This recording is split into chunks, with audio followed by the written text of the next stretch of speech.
Oh, it feels good. Penn State football is back, and that means recruiting is back. News, visitors, names, lists.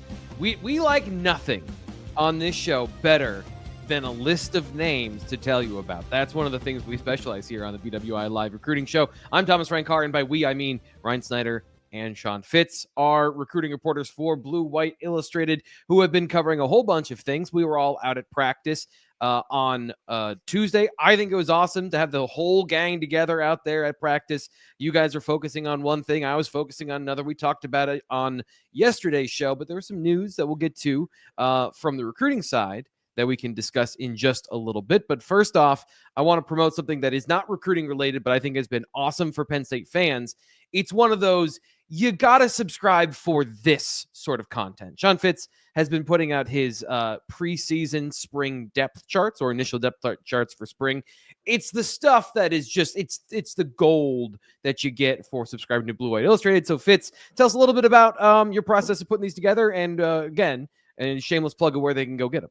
Yeah, it's more than just depth charts. It's notes on every position that's come out so far. We've gotten through the entire offense, and we did linebacker yesterday, which I know is very near and dear to Penn State fans' hearts. A lot going on this spring, a lot of guys in, a lot of guys out, and a lot of ways to work around it. It's a very interesting roster dynamic, as I'm sure we'll talk about all off season long. Is you've got some really, really good veterans, and they did so with the retention and getting all these guys back, and then you've got, you know, maybe a little bit of a gap. And then you've got some young players at certain positions that they need to step up. They need to take the next step. And, you know, some of these notes delve deep into some of that, some of the finer points of maybe not what you're looking for, and maybe could surprise some people this spring and beyond. So I'm excited about the content that we put out. It was long. I had to break it up into several pieces for the offense. So you know it's good. Yesterday. Yeah. I mean, well, you just start and then you keep going. And I know you do the same thing, T. Frank. Oh, yeah. And I know you agonize over it a little bit more than I do. But it's when you write a lot of words on the internet with people that don't always read all the words, you got to break it up and cut it down. So I'm very pleased with the content that we've put together. I don't think there's anything like it anywhere else, just in terms of the sources that we have at bluewhiteillustrated.com. So I do implore you to check it out. It's a great compliment to Mr. Snyder's recruiting coverage, which has been fantastic all spring. And again, I don't think you're getting that anywhere else. Yeah, and that's the thing, is like Ryan's recruiting content is going to be the bulk of the show today, including the visitors that are going to be at Penn State and have been at Penn State so far this spring. And Ryan doing all of that legwork to get that information. It's something, again, you just having it all in one place is super convenient. And in an era of our videos are 6 seconds long, it is worth the attention span to go there. And here's the great thing. I'll tell you a little secret that's going to make our lives worse, but might encourage you to sign up. You can just not read it and go to the message board, and then you can ask the question and people will answer it for you, whether it's us or somebody else. So there's always a workaround. And Ryan, tell us a little bit about some of the things that you've been interested in when combing through the information to get the list we're going to talk about today. Yeah, first big weekend coming up. Obviously Saturdays are always kind of the main days, throughout spring practice. Obviously kids have school, right? So some are able to make the trip, mainly local guys. For example, today we'll see Khalil Taylor make it up. We're going to talk about the On 300 2027 that just came out, number 16 in the whole country for Khalil Taylor, which I definitely thought he was going to be a 4-star guy. The 16 kind of surprised me a little bit, but the guy does have an entire highlight film of just touchdowns, which is always interesting. You don't see that all the time. So as we'll stress later, that there's a lot of movement and flexibility that's going to come with this 2027 on 300. But that was surprised to see that a little bit, or not surprised he was in there. I certainly feel like he's, I think top 100 is certainly fair. 16 surprised me a little bit. Matthew Gregory is coming up too, another PA wide receiver, and then we'll talk about Peyton Falzone a little bit as well. But that's today, of course. Like I said, this weekend's going to be the first time I think we see 20, 30, some kind of bigger number like that on campus. And obviously Troy Hune's coming in for basically an entire week. Daniel Jennings is coming back to campus, and some other younger guys that, I think we'll be talking about a lot here in the coming weeks. So let's see where that list stands over the next couple of days. I'm going to work on that today and take it from there. But we are off and rolling for sure.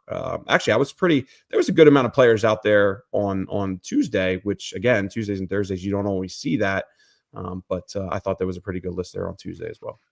We'll get into that in just 1 second, but of course today to start, something else that came out of Tuesday's practice, which is that there's some news to update you on. Again, this is not recruiting related, but it is also Penn State football related, integral, kind of the fabric of the program in certain ways. Assistant offensive line coach Frank Leonard no longer with the program. So Fitz, I want to throw it to you and give the context of what we've learned over at Blue White Illustrated. Yeah, the word from Penn State is that he's retiring.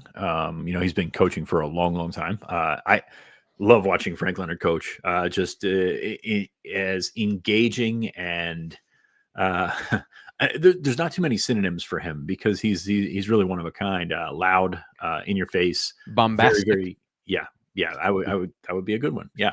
But no, he's no longer with the program. He was not at practice on Tuesday, sort of got the antennas up. I know Ryan chased some of that down as well. So it's just interesting timing right before spring ball. You've got a couple of guys that help out with the offensive line. Bill Cusert, which I'm sure I butchered his name, came with Andy Kotelnicki from Kansas, and then Kevin Say, the graduate assistant, is there with Phil Trautwein. So you've got guys that help coach, but Frank had developed himself a reputation among players, coaches, parents, media, everybody that was just a one-of-a-kind personality. And for him, I think he accomplished a lot in his time at Penn State. He came on, I believe, in 2021, 2022. I have to read Greg's story again. But he's been here the last couple of years. I think he's been a big part of that resurgence with Phil Trautwein. And he knows Trautwein, part of that Steve Adazio tree of offensive line coaches. And I think he did a wonderful job at Penn State. I think he will be missed. Yeah. The appreciation for Frank Leonard, I think if you closely follow Penn State football, is fairly clear. And even if you don't closely follow, if you're within, I don't know, a mile and a half of the stadium, you'll be able to hear Frank Leonard, one of the loudest people that you'll ever be around on a football program, on a football field. That's kind of how we kind of figured it out.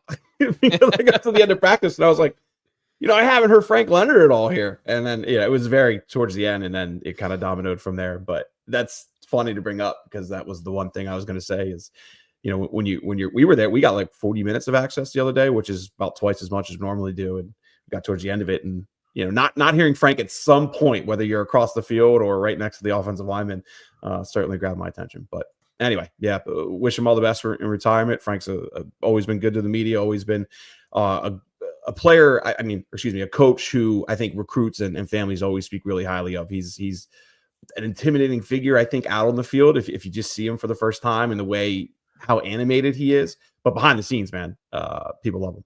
He's intimidating. He's about 5'9", and he's that is an intimidating height. Some might. He would say. Probably beat me up, man.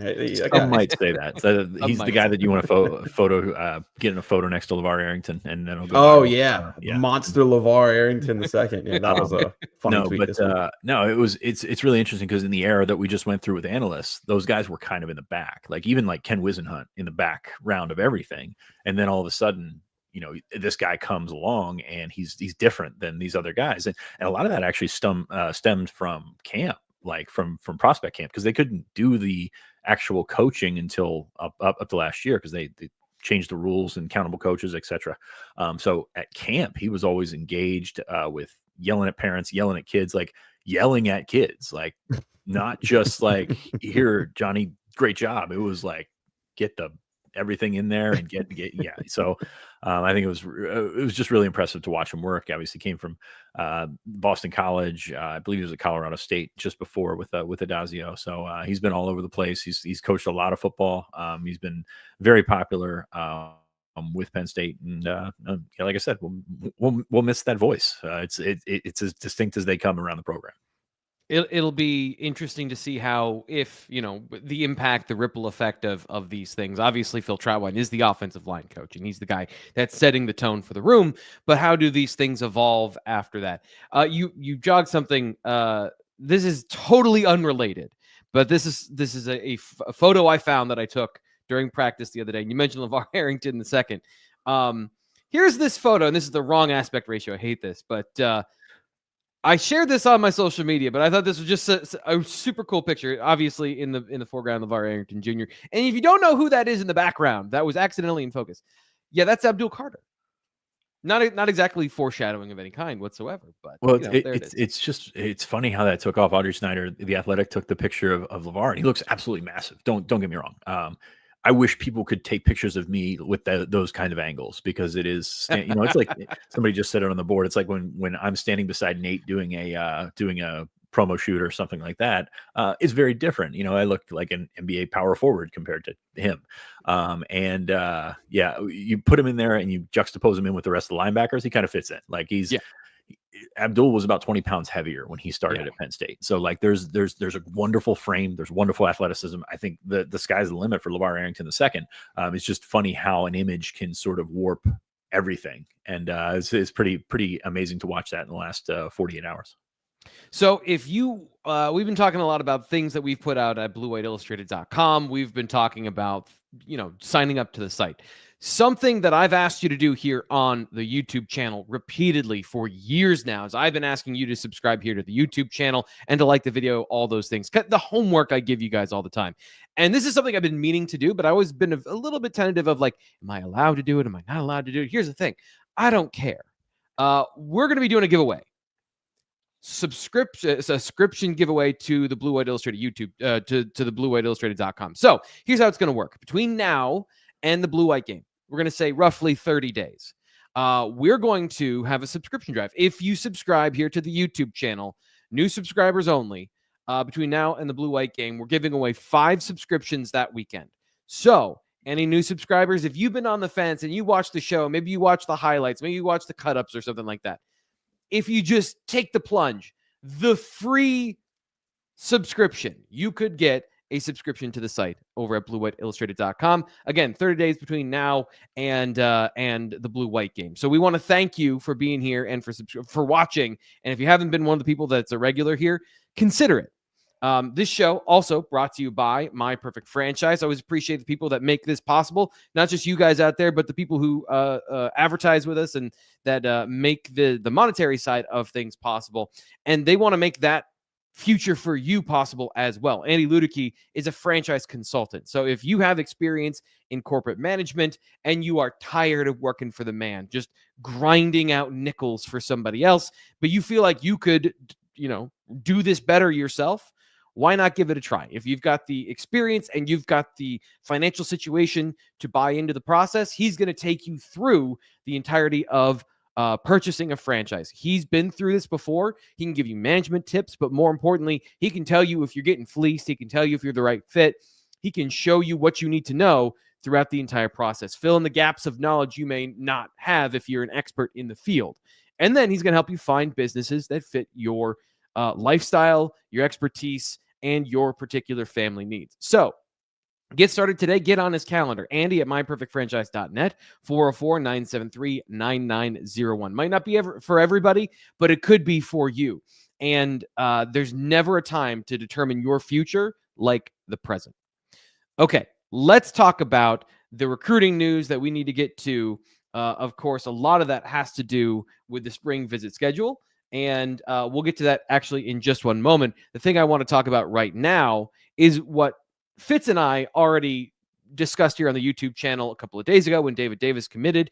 But Ryan, as always, your insight into this is super valuable. I want to give you an opportunity to comment on David Davis, a guy you've been following for a long time. I was actually referencing our conversations here with you about that on the video. So who better to go and talk to about this than you? So what's your assessment of David Davis's recruiting journey to where he is now and committing to Penn State on the first day of spring football? Yeah, true athlete. Probably fits that tab better than most over the past couple of years. We have a 5'11", 195, which is up a little bit from what we had him originally. Did a little research there. I think we originally had him at like 5'10", 180. So he has put on a little bit of size here, dating back to probably around the fall or maybe even back to last summer, which is encouraging. I think when David Davis was offered as a freshman. And I remember hearing about him when he was in 8th grade. So certainly one of those guys who came on the scene quickly, had an elbow injury then his sophomore year, kind of set him back a little bit. And with that was also the emergence of Gabriel Jenkins, his teammate. who was, certainly stepped up and become one of the top prospects in the WPIAL as well. I think the big thing with David was, at one point we looked at him as a potential running back. After that elbow injury and Gabriel Jenkins kind of taking over as a running back, he's shifted more to defense. And, the feedback I've gotten there was, a lot of guys may be upset or whatever. It may be not getting, the reps and the numbers and things like that he was getting earlier in his career. But that wasn't David at all. He stepped up for his team a lot more on defense this year and has kind of made that transition. He's also been an incredible special teams player. I think he has 8 punt and or kick returns for touchdowns over the last, we'll say basically 2.5 years, because he kind of missed half of his sophomore season. I think that's an impressive note to get in there, because that does play a part, when the staff's kind of making those decisions on who to take and all that. So corner, safety, I would lean a little bit more towards safety. Sean, do you agree with that? Probably a little bit more towards safety if we're projecting right now. Nope, Sean's probably on mute, I assume. Yeah, mute. You're muted, Fitz. As for the ad read, I would go safety. I know he's listed as a corner elsewhere. I think that safety kind of fits what he does in terms of finding the football, more so than just like sticky coverage type stuff. So in talking to people, they like go with the athlete term, which, could be helpful. It'd be interesting to go back and look at all the guys that Penn State has taken as an athlete with the athlete tab and see if it's a useful tab, look at what he can do. Cause athlete could be this guy is just so good, you got to get him on the field, or it could be, very good at a lot of things, master of none type thing. I'm very curious to see how this one works out, because I do think safety is probably his ultimate goal. He's a little bit bigger than we had him as, and I think we had him as smaller than we had him as in the story. 5'11", just a shade over 5'11", 195. So that's, I think we had him about 180 at this time. I updated your story, by the way, Fitz. I went back and checked it on Tuesday. Yeah. No, I think he's a little bit bigger than we expected. And I'm interested to see him at camp. Like, to be honest with you, I think that he had a ton of stuff going for him. He had that injury and kind of slowed some things down. He ran 4.40 at camp before his sophomore year, which is incredible, absolutely incredible. But what's he do at 195 pounds? I'm curious to see that. So it's tough to draw comps on this one, just because you look at this guy who's kind of, I don't want to call him a tweener, because I think that's probably the wrong word for him, but he does a lot of things very well. It's just what's his best attribute, and where does that come across? Is Nick Scott a fair one? Just as a guy who was running back, moved to safety, similar body type of a guy who's got speed and has the frame, but you can't quite place where he fits. Yeah, that's actually the guy that I was thinking of the most, because he did always have that. Any running back that came in around that time, you're going to take a back seat to Saquon. Yeah. But he did always have that versatility, in the sense that just a heck of a football player. And you're probably playing the result a little bit with Nick Scott, because he come in. And I love Nick Scott as a prospect, but he really blossomed on the back end of his career. I'm curious if that's the same path that Davis could follow. I'm also curious. You jogged I think brought up an interesting point of do athlete tag players play, do they have a higher impact on special teams as a kick returner, punt returner, or even like a gunner, or in that area? That just general athleticism, does that would be a great place for that to shine? Those are all kind of interesting thoughts about David Davis and the versatility, what he could bring to the room overall, wherever he lands. So Ryan, I guess, what's your assessment of the quality of this pickup, given I think what we get to in this class of, they want to get to 5-star prospects, and we're going to get to some of those that have been on campus recently. David Davis, a really solid player, can go into a bunch of different buckets for Penn State. What's the impact of the commit for you? Well, yeah, I mean, he is a 4-star player. He's in the on 300 and all that. Yeah. I think most other sites have him as a 3-star at the moment. We'll see, what happens long term as far as on 3s goes, but we do still have him as a 4-star. As far as long term, I don't think it will impact too much with safety, because he is a different type of body type and all those kind of things. And again, the athlete tab is important, because I do think they can try him at different positions. But I still, obviously Matt Sieg's committed, right? So this would, if we're putting him in the safety tab, that's 2. And I think But throughout the most other, of the the other year. thing with the Go ahead, Sean. athlete tab, and we've talked about this before. The other thing with the athlete tab is like it's so ambiguous that if you have other safeties looking at you, you look at that class, you look at the commit list on 3, and they've got one safety committed right now. So Mhm. like it doesn't hurt. And I think that's part of the value of that versatility tab. You saw it last year, maybe with like a guy like Matthew Otten, who's a receiver. When you're trying to stack positions and trying to add more guys, yes, you can do the research and figure all that stuff out on your own. But at the same time, some people don't. So yeah, I think it gives you a little bit Yeah. of versatility, not just on the field, but also in your recruiting class when you're trying to sort of stack talent.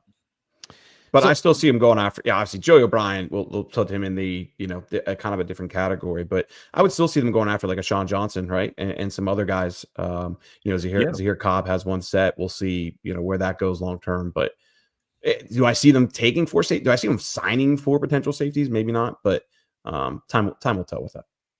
So they always the take more initial corners than they need. So, and those guys end up safeties sometimes. We see That's some fair. guys trading. You can see a Josh Johnson moving over to safety. You've seen a bunch of guys. I mean, Zakee Wheatley started as a corner at Penn State. Mhm. Now, I think there was an understanding that he was not going to stick there, but you've got a Lamont lot Payne of guys too, right? What's that? Lamont Payne too. Lamont Payne. Yeah. Yep. Yeah. Lamont Payne started there. Colin Dinkins started there. A bunch of guys in that safety room came from the corner room, not necessarily projected as corners. Like Antoine Belgrave Shorter, I think, is probably going to play some sort of role, 2 deep, special teams, just a big guy that can run for that position, and you've got that. So, but you always want to learn that. Like, it wouldn't be a shock if he came in and learned corner just to learn the coverage skill, because if you look at Penn State's base defense, and T-Frank, I think we talked about this a little bit last week, it's basically a nickel. So you need somebody in that. Was it a Sam? Was it a Lion? Was it a linebacker? Was it a safety? Was it a corner role, hybrid, whatever, that has coverage skills? And I think we're going to see an emphasis on that.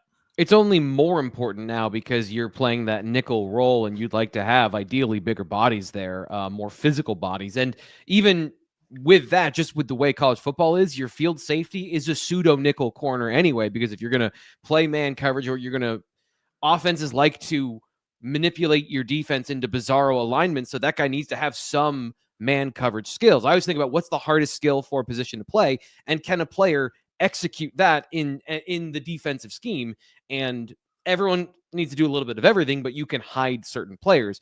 Boundary safeties, easier to put them in the box. Field safeties, easier to line them up over tight ends and play man coverage. So it's super valuable to find these big bodies that have physical versatility. And that's, I think, a great question of David Davis. Does he have that physical versatility to play man coverage? He's a playmaker, but how does he fit into the overall scheme, given Penn State's now, I'd say, 2 positions that have that corner blend of corner safety, and the value that they now place on that particular set of skills. So it'll be interesting to see how that develops. I think that you've got a guy like King Mack on the roster, and that's kind of what you're looking at as a guy with those kind of hips. And but what are you trying to do here? Replicate what Daquan Hardy did, because Daquan Hardy did so well for Penn State for a couple of years. So you find that guy, whether it's a big guy, whether it's a little guy, it doesn't really matter. If you can mirror in the slot, which is one of the hardest things to do on the defensive side of the ball, like that there is incredible value in that. Can Davis do that? I don't know. I think he's got a better 40 time than a shuttle time. At least yes, that's how he looks on film. Yeah. And that's something he's going to have to work on. For sure. I wonder how much Caden Gephardt going to Clemson played into them taking David Davis when they did.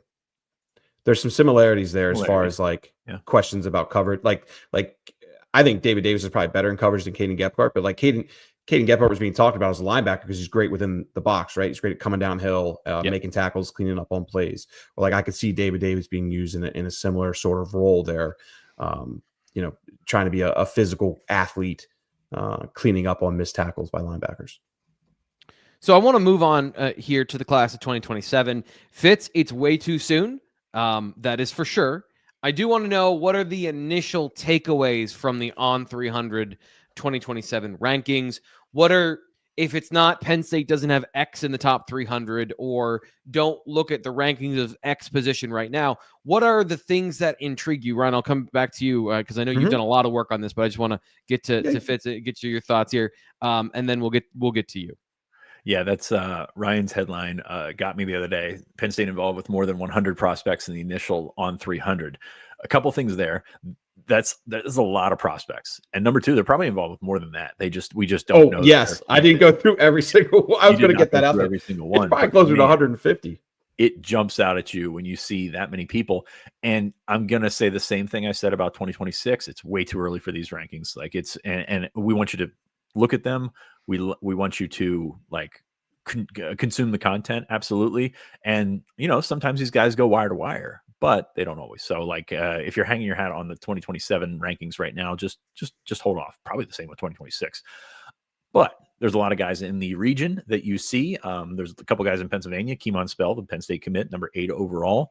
You mentioned Khalil Taylor. He's from Pittsburgh area as well, 16 overall. They've got some guys that they've had on campus multiple times already. And I think that's kind of the earmark of how Penn State recruits is get in early, get these guys to campus as much as possible. Does it always work out? Not necessarily, but at the same time, a lot of guys that are in Penn State's classes have been in that sort of mold. Number 37, Leighton Von Brandt, is committed to Penn State.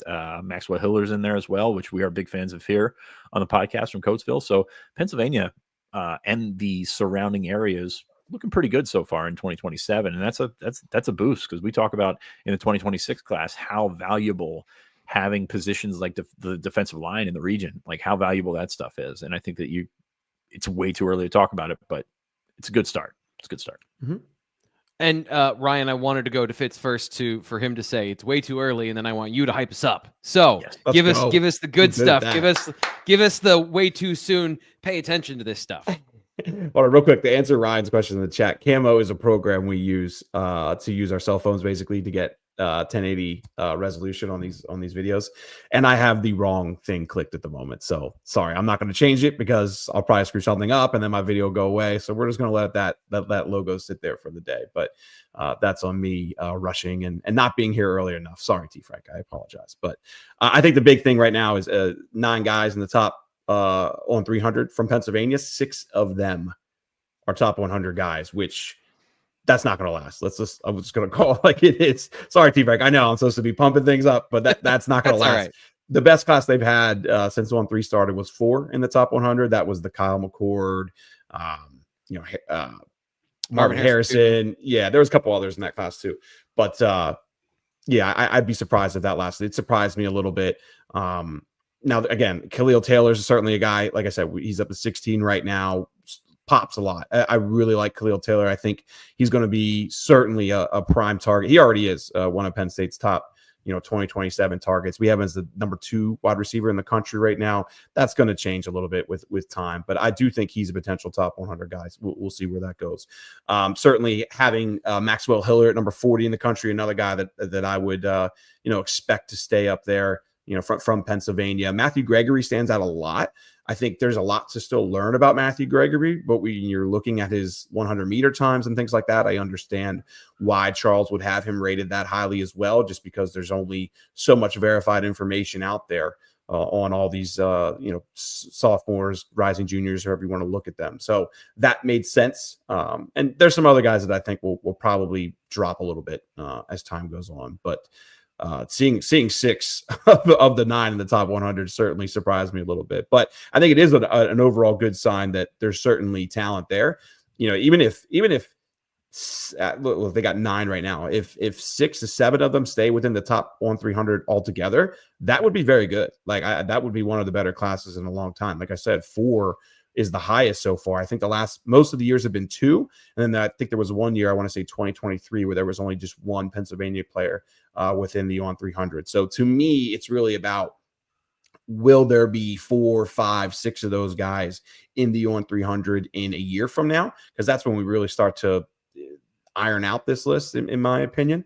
That's the bigger takeaway to me. It's how many of those guys stick.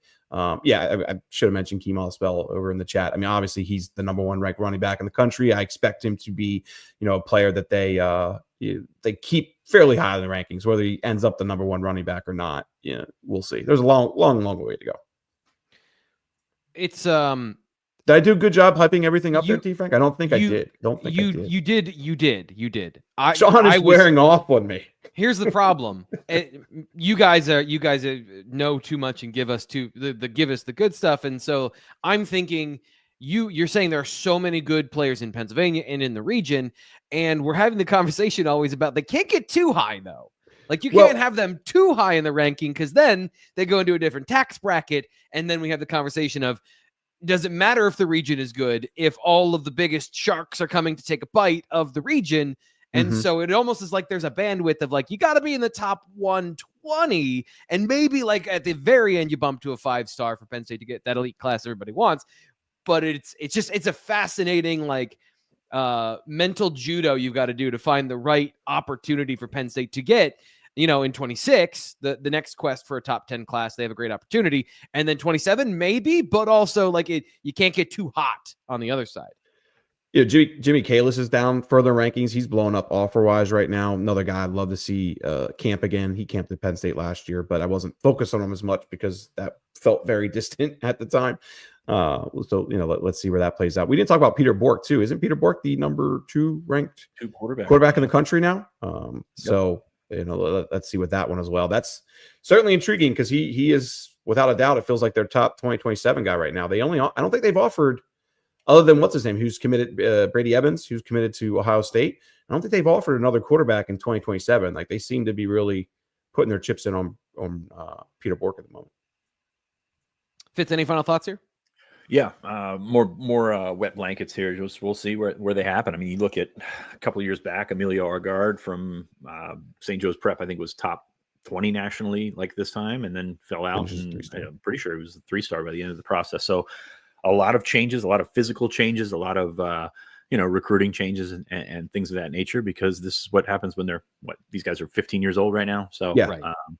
A lot of changes coming, but again, a good start, a solid base. And I think there are some guys with some sticking power. If you look at the typical way to go about this, and you look at certain positions and you see guys that are 300 pounds as 2 classes out, and Maxwell Hiller's getting there, but like you need to see the sort of verified athleticism that goes along with that. Some have it, some don't. And you see those guys fall off the table. And some guys still land at big schools, but the early rankings is more of a shotgun than a rifle here in terms of our aim. So hey, 2 guys I will say that weren't. I don't know if I'm lagging or not. I think my wife's getting on a call right now because I feel like I'm lagging. But Joseph Buchanan from McDonough is not in the on 300. He's a player that I think Penn State feels pretty good about. Player I got to watch this year as well. Certainly there's a lot there that would make sense as a guy who could climb in. Gabriel Jenkins dropped out of the on 300. I feel like he is right now we have 9 guys in the on 300. I would have him as a top 9 player in Pennsylvania personally, just from the information that, we've earned over the years. So there are certainly some guys outside of it as well that I think could move up into it at some point. And let's see where that goes. Let's get to the dessert, or I should actually say the main course of today. I always like to eat my vegetables first, and I want to get to the good stuff so I can really savor it at the end. The spring visit schedule, which we've been teasing all day, and I'll just lead off with the biggest news. Carter Meadows was at practice on Tuesday, 5-star defensive end. So, Ryan, I'm going to throw it back to you again and give me your impressions so far of Penn State's visitor list, and how you view the start of spring practice and the visitors that have come onto campus. And I guess as a subset of that, the importance of getting Carter Meadows on campus now, specifically in this first week. Yeah, I mean, look, if they can circle back and get him on campus for the blue-white game, that would be massive. So let's see if they're able to do that. He doesn't have any official visits scheduled right now. Right now he's focused primarily on, seeing schools throughout the spring and then we'll shake it out, which that's the way you should do it. I feel like the vast majority of these guys are scheduling official visits and then they're going to just change their schedules up after spring visits for the most part. This is how it was done for a long period of time. You take those spring visits and narrow it down then to a handful of schools that you want to take official visits to. So I like the way Carter Meadows is going about the process. We'll see where Penn State shakes out. Been to Michigan. Is he going to Ohio State, Sean? I apologize. I don't have my list right in front of me at the moment. He's going to Ohio State today. Yeah. He's got a good list of schools in front of him, which I would assume, like right now, it feels pretty good that Penn State, Michigan, Ohio State will be firmly in the mix there. I haven't spoken with Carter since his visit, so I don't want to speak too much on how it went. Obviously, the feedback you always get from source perspective and things like that is always pretty positive. Whenever you're able to get out there and really watch the defensive line up close, pretty much he can stand right next to Deion Barnes throughout most of these drills and really get a feel for what kind of a coach he is. So that's always a positive. But I'm really curious to see kind of how he narrows down his list, because I think he also has Stanford and South Carolina. I thought those were the other schools. I think he had 5 visits set. And of course, you can take as many many official visits as you want nowadays, but it does kind of feel like those 5 are all in a good position. And let's see if any others emerge. But lengthwise, my God, you want to talk about a monster? LeVar looks like a monster. You put some weight on Carter Meadows, and boy, he could be a monster, because from a length perspective, there's a lot to like there. Also an elite run defender. I love that from a guy who has the athleticism of a Carter Meadows, that he's already really good at like the building blocks of football, or at least has an understanding and awareness of he is huge and has pretty good pad level for that. So Fitz, any other comments you want to drop in here on Carter Meadows or what we saw from practice in terms of like visitors? Or I know you also got a little bit of feedback on some of the early visitors as well. Yeah, I'll start with Meadows here. He's, I think he's a basketball player playing DN, and in an exciting way, not necessarily just a projecting out because he's 6'6.5", but like he's got a lot of those traits. And we see a guy like Chaz Coleman do some of the things that he does in the basketball court, and I think that stuff can certainly transfer over. Really good player. Also, opposite, a really good player in Tyson Harley at Gonzaga. Those guys, complement each other pretty well. Harley's probably a little bit more productive at this point, but now you're playing the game where you're setting yourself up for official visits, and this is a recruitment where they are taking everything in, doing actual research, and going from there. Like we said, his first visit this spring, Northwestern. Like this. I don't think this is a guy that's like, let's place your bids. I think this is a guy that's actually looking into, and a lot of the Gonzaga guys are like that. You saw it with Olu. You've seen it with a bunch of those guys. But I don't think this is a kid that's a straight money deal. And I think that's encouraging for Penn State. I think he fits at Penn State. I think there's a lot of good things, especially when you take a look at how Penn State has developed edge rushers over the last 5 years that are very appealing to him. Now, again, going to Ohio State today. Michigan's involved. Some other academics also good at producing DNs for sure. Yes, we'll see what Stanford does, because they got to get a new coach, and all of a sudden, a new coach bump. You never know what's going to happen there. So, I think this is a recruitment that Penn State can win. I think it will be a tough one to win, but I think it is certainly winnable for them. So, I'm encouraged to see the effort so far and a lot of the things aligning. And with Gonzaga, you've seen Winston. Not KJ. Kainoa Winston. Sorry, lost that one for a second. Kainoa Winston was a Penn State Michigan battle. Evan Link was a Penn State Michigan battle. There are Penn State Michigan battles because that's the type of kid Gonzaga usually puts out, and Penn State's got a chance because of it. And I'm not sure that getting the 5th star certainly doesn't help, but at the same time, there's a lot of things going for it to begin with, and I think it's probably going to be one of those kind of recruitments. What happened to Troy Taylor, by the way? Stanford coach. I saw that pop up on my feed. Did you like mistreating staffers or something like? Did you read on that? I did. Yeah. Yes, a little bit. Like that's not a Stanford thing. It was not on field. Like the on field was not good, but the off field was what got him. So, and then Andrew Luck, general manager Andrew Luck comes along and drops the axe. Now that's a little bit of a different setup because they don't have a traditional athletic director. Luck is basically an athletic director. So you throw general manager. It's a wide net these days. But you throw general manager around. But Andrew Luck's a smart guy, and I'm very curious to see where that ends up, because Stanford a couple of years ago was great, absolutely one of the top programs out west, at least, if not in the country. And then all of a sudden, things kind of fall off the table there. So I'm very curious. I just think if you're a player, like, what is your interest in having to travel east all the time to play? Like, it's even, we're not seeing it with Oregon and USC to some degree recruiting wise, but like, man, that'd be such a grind to do all those across the country trips. Like, to me, like if I was a recruit, that would absolutely impact my decision, because those trips can be grueling, and to do it 3-4 times within a 6, 7, 8 week span, man, that, I don't know, that would absolutely play into me. But just a random thought. I agree with that, mine. But you've seen the allure of a Stanford degree. I mean, and oftentimes it's not just the kid, it's the parents that want that degree, which I don't blame them one bit. It's there's a lot more to play off of here because of the NIL, because of the, as you mentioned, it's an ACC team now, which is hilarious. But Yeah. no, I think that it's still going to be, if there's an appealing coach in place and there's an appealing system in place there, that it's going to be one that keeps popping up. Never really went away. Can I jump in here with a question kind of tailing off of that? And I apologize if this is reheating a question I've asked before, but we had the conversation earlier in the week about the changing rules and kind of the codification of revenue sharing coming up next month, just a couple of days, really. Does that language being clearer help Penn State in the money conversation? Because we had a question on the show yesterday about how does this all change Penn State's NIL situation, and like that's obviously separate, like NIL, revenue sharing, two different things. But if a guy like Carter Meadows, you're getting him close to the number, do you think being able to have more concrete conversations about that early in the process of, hey, this is the number for, the going rate at Penn State, does that change anything for some of these conversations? Or is it already being talked about that way because it's relatively understood in-house?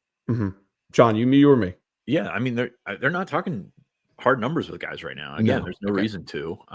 They're going to say, trust us. And you know what? A lot of the schools that are doing well right now in a traditional recruiting sense are saying the same thing. We talked about Clemson on the show last week. Clemson's doing the same thing. They're not saying, hey, what's this school giving you? We're going to give you 100,000 more. Like, that's not how that's really working right now, because I think a lot of the best programs are where they're at because of their ability to work both ends. And you've got aliens like Oregon that, obviously have the money to get that done and do that. But it's just it's a really interesting process. Again, I'm not ready to dive into everything is money yet. And revenue sharing, certainly, I think will certainly help and give you some sort of baseline to work with. That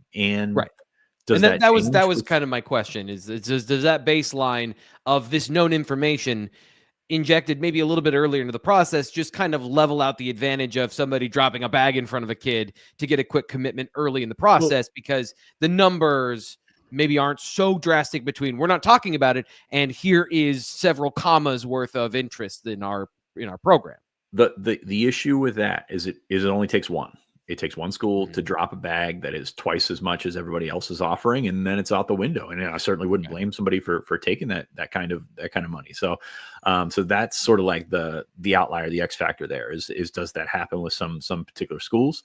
And it depends on the kid. Again, Carter Meadows, if he's a back end of the on 300, like number one developmental prospect, because you look at him and he's incredible build and incredible vision for what he can be a couple of years from now. But at the same time, he's not going to see the field for 2 or 3 years, probably, maybe not 3, but 2 years maybe. So that goes into your math as well. And then, like, how does that work with certain level programs? Again, Oregon can do what they want to do, but in this general realm, in this region, Maryland is sort of trying to splash to make a difference here, and they've been successful in that. Does that play out and be successful in the long run? I don't know. But at the same time, it only takes one to sort of upset the pot, and then you got to get them to December, then you got to get them on campus, and then you got to keep them on campus. Chop Robinson, there's so many things at play here that sort of change, and where we cover recruiting from a day-to-day basis, it's gonna be excruciating. It's gonna be like up and down hills like you're not used to with recruiting. We saw that in the 2025 cycle. But at the end of the day, is it going to be much different on the back end as it was to begin with? I'm not sure that it is. Yeah, I think that's really the question here that I think a lot of fans want to know is there ever going to be a point where the playing field is fair and level? And is this something that's going to get you there to a point where football's never had a level playing field? I'm not trying to suggest that. Right. I will say this. Right. It's going to be more level. Like I'm getting notifications right now for the college basketball portal. That's absurd. Like that is not absurd. And these guys are getting what they can get, but like, you're finishing a game and 30 minutes later you're in the portal, like a tournament game while the tournament's still going on. Like that's crazy stuff, because you've got 13 guys on a roster, 12, 13, I'm not sure what the actual scholarship number is, but you've got a dozen guys on a roster, and you can change half of that or more than that and buy yourself a pretty nice team.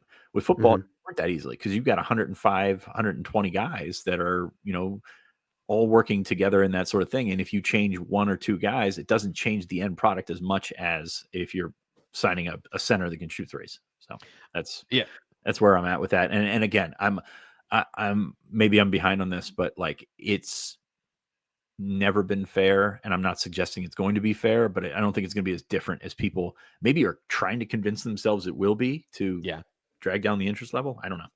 Yeah, no, I think that's the kind of the. I promise we won't have this question every single time it comes up, but it's just these shifting landscapes, kind of clarifying from your perspective any of the changes that might happen. I think we still don't know what it's going to be because the legislation has to actually be passed, but it is good to know like what to expect. And given you guys know more than we do on this side, it is a valuable conversation, even if there are some redundant parts of it, so that everyone gets the message of recruiting is going to be recruiting. And there's no like, giving the guideposts for what this is going to be. We only have a couple minutes left and we got a lot of other guys that are actually coming to campus, the things to talk about of like the day-to-day. And I do want to make sure we get to some of these names that you guys find interesting. So Ryan, dip into the list here that you have and tell me who you find interesting and important that's coming to campus either today or, in the next couple of days. Yeah, I mean, if you want to skip past Tuesday, I mean, I do want to mention just Donald, is it Tabron? I believe it looks like a pretty good, again, 2028. Now we're really stretching, right, Sean? Does look like a pretty good quarterback who's been on campus a bunch. He was here on Tuesday. I do want to clarify that. And Dakota Garant, I believe is his name. Looks like a pretty good wide receiver. He's a 2027 prospect from Michigan. They were both here as well. Dakota, I would assume, probably ends up somewhere, but the Tabron's interest in Penn State, at least for a freshman, certainly piques my interest. He was a guy who also paid his own way to come to the playoff game a couple months back. So that grabs my attention. Let's shift to today. Peyton Falzone, I think, is the place you have to start, right? He is the prime 2026 prospect on campus today. Tight end, quarterback. How do you juggle that? I don't know. But every time he visits, we're going to certainly keep trying to learn more. I would expect Penn State to have him in the quarterback room today and to have him watching Danny O'Brien and the quarterbacks for the most part, because that seems to be like what Peyton where Peyton wants to play. He did just post a pretty impressive 100-meter time. Sean, did you see that before we started the podcast? His latest tweet? I believe 10.68 hand time, which is 10. It's a 10.9 fat, but yeah, it's still. But for a player his size and the athleticism he's shown, anything under 11, I think is really pretty good. So he checks out on film too. Like that's not something that just came out of nowhere.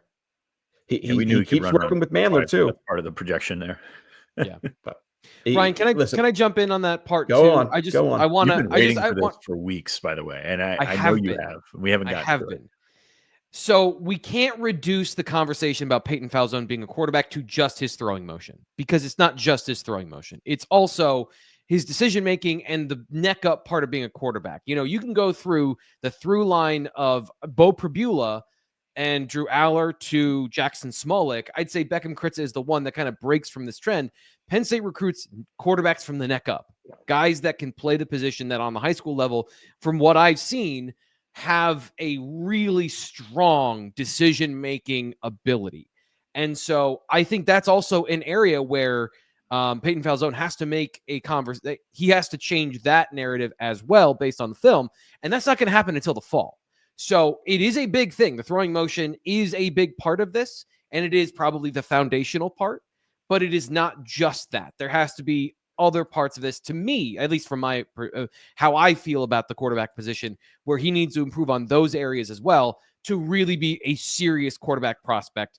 Now, as a second quarterback in a class, I think that might not need to happen, but the projection of it, is he going to be successful? I still think that's part of the conversation as well. So I'm sorry you're right. I have been sitting and stewing on that for a while because we're reducing this conversation to, can he fix his throwing motion? And I just think that there's a bigger part of playing quarterback than just that, because it is so multifaceted. You can't just have an elite quarterback that doesn't read coverage. Like we've seen that other places, it doesn't work. So anyway. No, I agree with you. I mean, I still think it's TBD. You look at his recruitment and you see that he's got official visits set to Utah and Iowa, none of the regional schools have set up official, or he has at least hasn't put it out that he's got official visits set up to regional schools, which is, I think, very interesting because you look at, those guys well. Penn State knows them, Maryland, Rutgers, Boston College, all these schools that maybe were in on him early with offers, have not set up that official visit yet. And I know Penn State wants him, but I also know that Penn State knows that what kind of athlete he is and knows what kind of success they've had with similar type athletes, not always at quarterback. And I also know that he wants to play quarterback. So just a very fascinating recruitment. And he keeps going up in terms of rankings and stuff like that. And I'm just fascinated to see how this one plays out, because it's not always like just, between the lines, black and white in terms of quarterback recruitment. So this is one that's got me, I don't want to say confused, but like I could see it going several different directions. And if he wants to play quarterback, it might not go in this direction. Ryan, I absolutely railroaded you, so I wanted you to continue your thought there of what you were talking about on Peyton Falzone before I did that. All of it's fair. No, you're good, man. I think Penn State has more interest in a quarterback than you two think. Just from the feedback I've gotten, I do now. I think that they probably also want that out there too to help recruiting, right? So I see why that's feedback that I've gotten more in recent months than maybe we were getting, back in the fall and especially after camp. So time will tell. Troy Hune's committed. We haven't even brought up Gavin Sidwar, Sean. That maybe would be a discussion for another day, but he's doing pretty well on the. He's doing a 2.7 still, right? I think I'm sorry. Well, you cut out there for a second. I transitioned quick to Sidwar. He's doing a 2.7 still, right? I don't know. I'm sorry. Okay. Anyway, his stock's on the rise. So my point is there are two pretty good Pennsylvania, I don't want to say legit 100% quarterback prospects, because we'll see with Peyton Falzone, but Sidwar's in there too. Right now, the discussion still seems to be that Troy Hune is the guy, and I don't really get the impression that they are massively pushing for a second quarterback, but I think that they have two guys in this state that have their attention, at least. We'll leave it at that. I think people saw Troy Hune's ranking go down and think that Penn State now is souring on him. That's not the case at all. That's not the case at all. Right. And that's kind of where we're kind of at, because I think there was a mailbag question last week that was like, Penn State's obviously looking for a 2 quarterback class. I'm not sure that's the case. Like, they may end up with one, absolutely, but I don't think that. I think there's some dots that were connected, but like with the wrong lines. So I think that there's a lot to, there's a lot of time to go. And of course, Troy's coming in for a week, and like the dedication that they've shown to Penn State since he committed to them last summer, and since they committed to him last summer, it's pretty impressive, because I think he went to more playoff games than I did. And he's got a lot going for him in terms of like the relationship that he's got with Danny O'Brien, James Franklin, all those guys. And nothing changed. He's still a good quarterback prospect. I think that's the part that fans are kind of confused on, is like, this is still a guy who is big, strong, good arm, makes reasonably good decisions. And like from the neck up is a good quarterback. Last 2 things I want to say real quick. Troy Hune, I think there's an information gap, and that played a part in that ranking. It is what it is when it's a lot easier to get certain information on other players, and there's a lack of information on Troy. Now there are, full game film out there and stuff, and Charles and them did watch that, and then that was his decision, and that's why we're not in the rankings. I will add one last thing though, is that there are some massive powerhouse programs in Southern California who have been knocking on Hune's door. So I don't think he's leaving or anything like that, but I know that programs, the big ones out there, are interested in getting him in their program. So he must have shown them something, and they live a lot closer than we do as far as what they see from Troy Hune. And, I don't know anything about if he would leave or anything like that, but I can confidently say that those schools have been interested and have inquired about him. Troy runs an RPO offense. So he's a drop back passer that runs an RPO offense. There's some things in the tape and in the productivity that I think are fair to rank him where he is, but are also a product of the situation. These things are not in a vacuum. Same thing with Peyton Falzone. He runs a system where if they give him the green light, it's bombs away. Fitz, you've been talking about his completion percentage. That's fair. And the throwing motion and all those things can help with that. But it's also That's what I'm trying to say. The decision-making, the offensive context, they're all part of this that isn't just ranking height, weight, strength. There's just so many factors that go into quarterback. It's why I love it and why it's also unbelievably frustrating to talk about, because you can't boil it down to one thing. Yeah, you can't, but you also can't get inside that guy's head. And that's what you're trying to say in terms of the decision-making. And that's why 5 of the top 10, 6 of the top 10 quarterbacks in any given class are going to transfer, because number one, that's the position. And number two, you don't know how they're going to handle everything. Penn State's brought in some guys that have been really, really good looking quarterback prospects, and it just hasn't panned out. Whereas they bring in some guys that maybe don't have the physical gifts and it works out. Now, we don't make those rules. We there are probably exceptions there, more so than rules, but there's no blueprint, there's no prototype in terms of how this is going to work out. And you've seen it at every level. Professional scouts who don't give out stars, who don't, work and write articles and stuff like that, they get this wrong all the time as well. It's really, really, really, really, really hard to scout a quarterback with certainty. And it's funny because Ryan and I are talking in the chat here. The different Ryan are talking in the chat, and he says, "Is one of those guys a surefire NFL quarterback?" I said, "Well, if you got one, send it along, because there's no such thing as a surefire NFL quarterback." And yes, we've seen guys that are number one prospect go number one overall. But man, remember Kyle McCord had to have him. Not to be Drew Aller had to have him. Yeah. I mean, you've got a lot to work in those 3 years that you're going to be there, or 3-4 years for some. There's a lot of progress that gets made, even if you're phenomenally talented, phenomenally physically talented, mentally there, all that kind of stuff.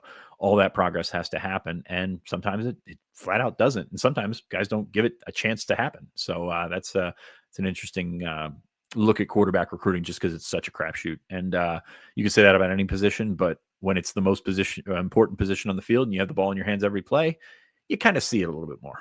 Yeah. What, I guess, the flow of the quarterback roster with Aller and then a quarterback competition coming up after Aller is done in 2025.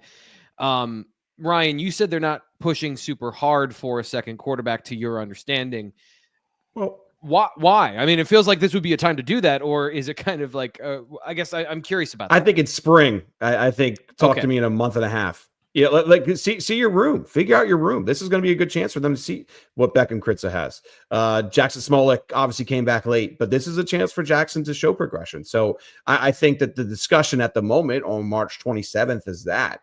Talk to me on April 27th, and it might be a different thing. So it's always fluid with recruiting. But I always stress to people that, and we've talked about this many times on message boards and even in this, is like this spring practice period has a real impact on how things go. It's not just the transfer portal. It absolutely impacts how they look at their class, because they're going to see a couple guys who maybe they were like, time will tell, and they rise. They're going to see a couple guys who highly touted, and boy, they got a long way to go. And that usually impacts one or two things. And when you're going out and seeing quarterbacks throw in the spring, you're not just seeing them. That too. You're not just seeing them throw a football. You're talking to their coaches. You're talking to their teachers. You're talking to people around them to see how they're wired. And I think, going back to what T. Frank said about 10 minutes ago, the guys that they've brought in, specifically the first 3 guys right now, are wired in a certain way. Like Jackson Smolik is wired right. Ethan Grunkmeyer wired right. Drew, I think is wired right. And I think the difference there is you see Drew's, I don't want to call them shortcomings, but you see the lapses that he has in that, because he's always the guy with the ball, always the guy in the field, always the guy on camera. You don't know how those other guys are going to react, but they have the right mindset. They have the right ability to go and attack it. So you've got a lot going for you, and you want to continue that line of thought. You want to continue the process that you're working through. I think Bork probably fits that a lot in the 2027 class, circling back around to our 2027 conversation. Peter Bork fits what they want to do physically and mentally. And that's, it's not always the easiest thing to do. T. Frank, we talked in the chat last week at BlueWhiteIllustrated.com. There was a really good question about, hey, James Franklin obviously wants the quarterback run to be a part of his offense. Absolutely. Always has, always wanted that. But, you've got Drew, you've got, you're recruiting Troy Hune, you're recruiting guys. Beckham Kritza is not a runner. Like, you're recruiting guys that aren't runners. So how do you mesh the best qualities of what you're going to bring in with the best qualities of what your productive, or what your offense has to do to be productive?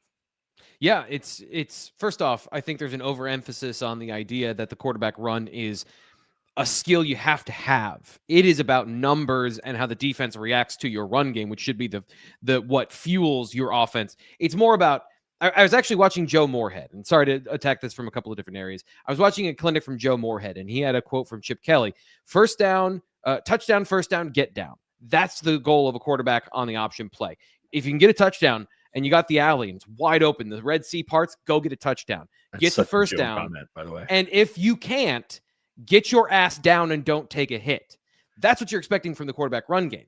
But if you've got a Matt Zollers or a Justin Fields or a Peyton Falzone who does everything, everybody wants that guy. What do you choose when you have to choose? And Penn State chooses quarterback over athlete. Now, they'll take some guys that have both. Will Levis could have been both, but they primarily go with, when they have to make even a decision there, the guy who operates the offense correctly and is the quarterback first, and whatever he gives us as a runner is enough. Andy Kotelnicki's offense is a separate conversation of his leaning into that triple option football, like Joe Moorhead, a return to some of that stuff, but it is absolutely not the driving force of what they're looking for in a quarterback. They want guys that win from the neck up. And I've talked us into the end of the show. Before we go, Ryan, can you rip off a couple of guys that you're interested in that aren't quarterbacks here? We're talking recruiting. I lost track. Phillies. We're talking Phillies. Oh, yeah. We brought up opening. We don't know that. We want to talk Phils. Fitz pushed me into the deep end of the pool, and I just started doing the backstroke. I'm sorry. I mentioned him at the top of the show. I mean, the Matthew Gregory, Khalil Taylor. Those are the two on campus today. Massive.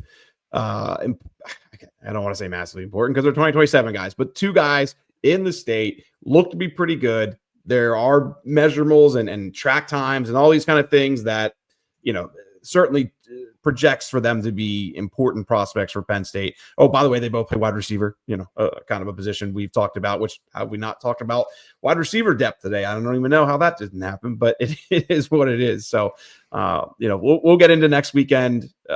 We'll recap next weekend on next week's show. Actually, no, you guys will, because I'm going to the Phillies game next week. Never mind. You guys can do that. Sounds like a great plan. Fitz, we have the Friday chat coming up tomorrow, but of course we'll have reaction to the visitors that are coming today. What else can people go find at BlueWhiteIllustrated.com that you're interested in thinking about so far with spring football and with recruiting? One more visitor, and I'm only here to make you guys feel old. Lawrence Timmons Jr., 2026 corner from Pittsburgh, is coming to campus today. And he, of course, the son of Lawrence Timmons, former Steelers linebacker, etc. And getting old, guys, getting old. That's all I got to say.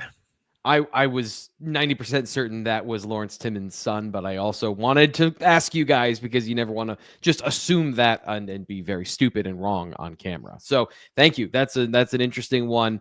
And of course, if you want the full list, we didn't get to it because we had that awesome conversation about quarterbacks, a very valuable conversation.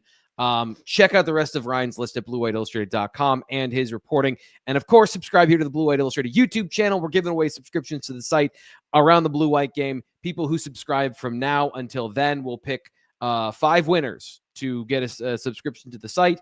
But don't let that stop you. If you just need the information now, go sign up right now. I'm Thomas Ryan Carr, Ryan Snyder, Sean Fitz. These guys have been awesome. Love having this conversation. We'll do it again next week. We'll talk to you.